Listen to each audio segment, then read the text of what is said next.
This is how Nathan Bundi's car looks like after an encounter with demonstrators at 2nd Avenue Eastleigh area as he headed home on Monday.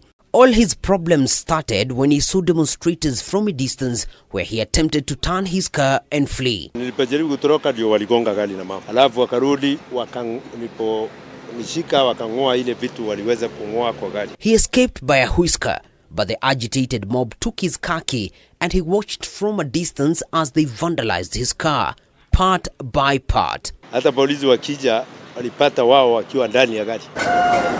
A few meters from Nathan's deal, we spot this lorry in the junction, and in a brief chat with the driver, we establish that he is headed to record a statement and obtain an abstract from the police. He had hoped to replace the windscreen and resume business immediately, but he could not find a fit.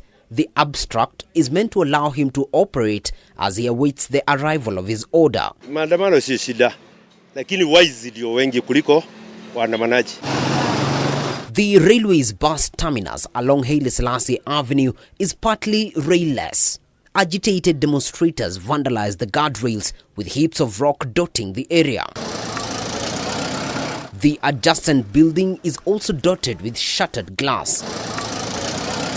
The situation is not different along Tomboya Street. Most of the guardrails are nowhere to be seen and road signs bearing street names vandalized. We cannot afford situations like what we saw yesterday. Nairobi Governor Johnson Sakaja has since declared his intention to arrest and prosecute all those captured in video and photos vandalizing. Those caught doing that, because we cannot say that it's acceptable. It is not right. He also says the Monday demonstrations cost the county a huge chunk of its daily revenue. We collected less than half of our revenue, 30.3 million. Daily we were supposed to be hitting 77 to 80. If that happens weekly, we cannot sustain. In Tasia, Embakasi, 15 people were caught red-handed and arrested after breaking into Muhindi Mosi supermarket.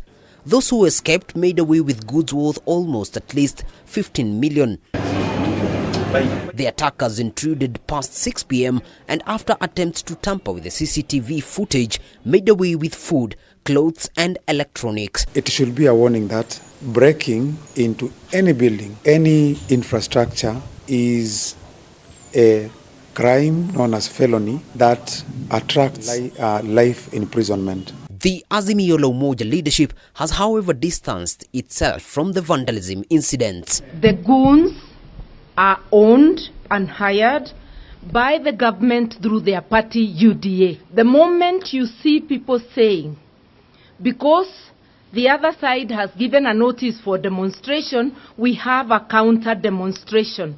That's euphemism that we will meet you with goons.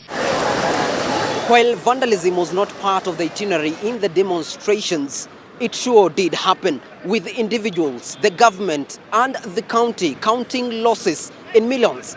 Question is, for how long will this keep going on?